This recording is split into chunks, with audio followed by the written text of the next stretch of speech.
Picture this. It's a Tuesday night. You're sitting in a quiet room, alone, working on something nobody around you even understands yet. Meanwhile, your old classmates are celebrating promotions, posting vacation photos, hitting every milestone the world told them to chase. And somewhere deep in your chest, there's this uncomfortable feeling. Like you've missed the bus. Like everyone got a head start you never received. But what if I told you, that quiet room, that missing out feeling? That's not the waiting room. That's the workshop. And what's being built inside it is going to outlast everything those people are celebrating right now. If you're an INTJ, I'm not going to just explain why you succeed late. I'm going to prove to you that your timeline was never broken. It was always by design. 1. The slow fuse. Forget everything you've heard about late bloomers. That phrase implies something went wrong, like a flower that missed its season. INTJs don't miss anything. They're lighting a fuse that's built to burn slow and hit hard. While the world scrambles for instant wins, an INTJ is quietly wiring together a private understanding of how everything connects. Nothing visible happens for years. Then, seemingly out of nowhere, the whole thing detonates into clarity, competence, and results nobody saw coming. That's not a delay. That's design. Most people think in sprints. INTJs think in eras. Their minds are tuned to catch slow-moving patterns most people walk right past, threads that only make sense once you step back far enough to see the whole tapestry. Quick things snap under pressure. Slow-built things hold. 2. The invisible construction. Here's something that would blow most people's minds if they understood it. While other 20-somethings are collecting job titles and Instagram moments, the INTJ is doing something that looks like nothing, but is actually everything. They're building, internally, a mental architecture so complex and specific that when it finally meets the real world, it fits like something custom-made. They're reading books nobody told them to read, following threads of thought for hours with no deadline and no audience, asking questions that don't have easy answers and sitting with the discomfort of not knowing, because they'd rather understand something completely than pretend they do. That phase looks like idleness. It looks like arrogance. It looks like procrastination. It's none of those things. It's a foundation being poured in silence. 3. The inner radar needs time. Every INTJ runs on a dominant function called NI, introverted intuition, an internal radar constantly scanning for hidden patterns. In youth, that radar has almost nothing to scan. Life hasn't handed it enough data yet. But time is exactly the fuel this function needs. Feed it enough years, enough failures, enough quiet observation, and the radar sharpens into something almost unsettling in its accuracy. By their 30s, an INTJ's gut instinct isn't a guess anymore. It's a conclusion, built from a decade of pattern recognition running quietly in the background the whole time. Right behind NI sits TE, extrovert thinking, the function that turns raw insight into action. Young INTJs often have the vision but not yet the swing. Give that blade a decade of real-world practice, and it stops missing. It starts cutting clean. That's the moment an INTJ's ideas stop staying ideas and start becoming outcomes other people can't argue with. 4. Failure is a variable, not a verdict. Most people treat failure like a verdict. Like the universe looked at what they tried and said, not for you. And that judgment stings so badly they stop trying altogether. INTJs don't do that. For them, failure isn't a verdict, it's a variable. Something in the equation didn't work, so the equation gets adjusted. No drama. No spiral. Just, okay, that didn't work. Here's why, here's what changes, here's the next version. Every wrong turn, every dead end, every project that didn't go anywhere, it all becomes raw material. The INTJ doesn't collect losses. They collect data. And by the time they find their lane, really find it, they haven't stumbled into it. They've ruled out everything else with almost surgical precision. 5. The social tax nobody talks about.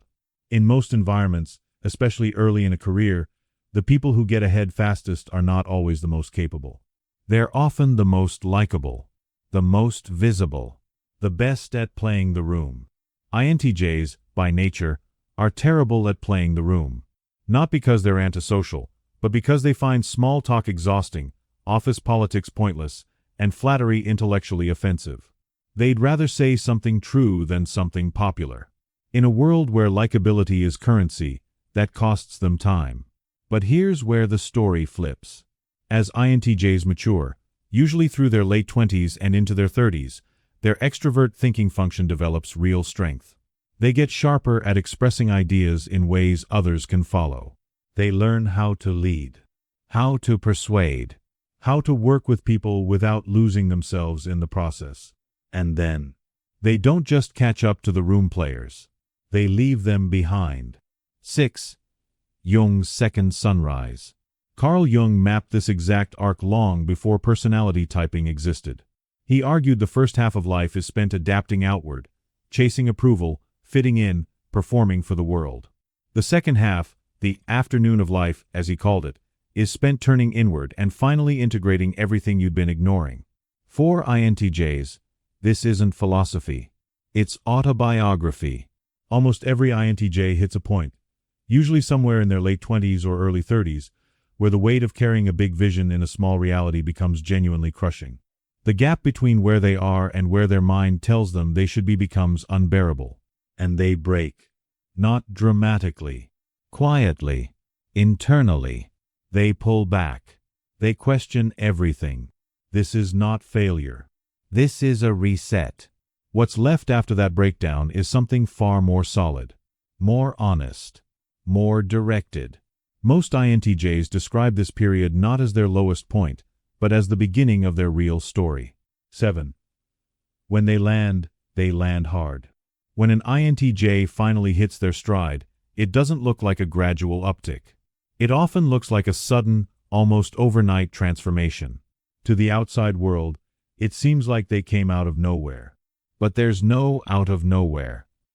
There's only years of invisible work made suddenly visible. What the world sees as a sudden rise is the end of a very long preparation period. The INTJ didn't get lucky at the right moment. They were ready for the right moment. And because they were ready in a way most people aren't, deeply, comprehensively, almost obsessively ready, the results often far exceed what anyone expected, including the INTJ themselves. Look closely at the people who actually reshaped the world.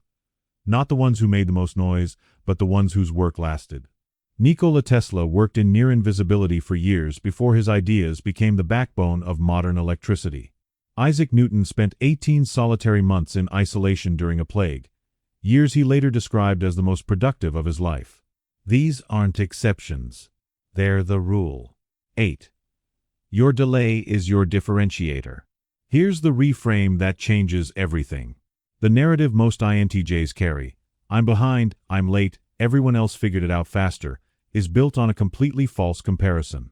Because the race they're in is not the same race as the people around them. It never was.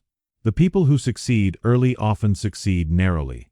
They find a lane quickly by accepting the lanes already available, not by building a new one. The INTJ is doing something fundamentally different. They're not late to an existing race. They're running a different one. Simple things get built quickly. Structures that last, the kind that reshape industries, redefine fields, actually change things, those take longer. Not because the builder is slow, because the thing being built demands it. Your delay is not evidence that you're wrong. It's evidence that what you're building is complex enough to take time. Conclusion. So, why do INTJs succeed late? Not because they're slow. Not because they're difficult. Not because life is somehow harder for them. They succeed late because they're playing a game that takes longer to set up and almost never loses once it starts. Because they refuse to build something fragile. Because their minds are wired for depth over speed, precision over popularity, and permanence over applause. If you're somewhere in the middle of your own timeline right now, still building, still unclear on when your moment is coming, still fighting the creeping doubt, hear this clearly. You are not behind. You are in process. And the process you're in is producing something the shortcut takers will never have access to. The world sees a late bloomer. The INTJ knows the truth. They were never blooming on anyone else's schedule. They were always going to arrive. It just had to be on their terms. And honestly, that's the only way it ever could have worked.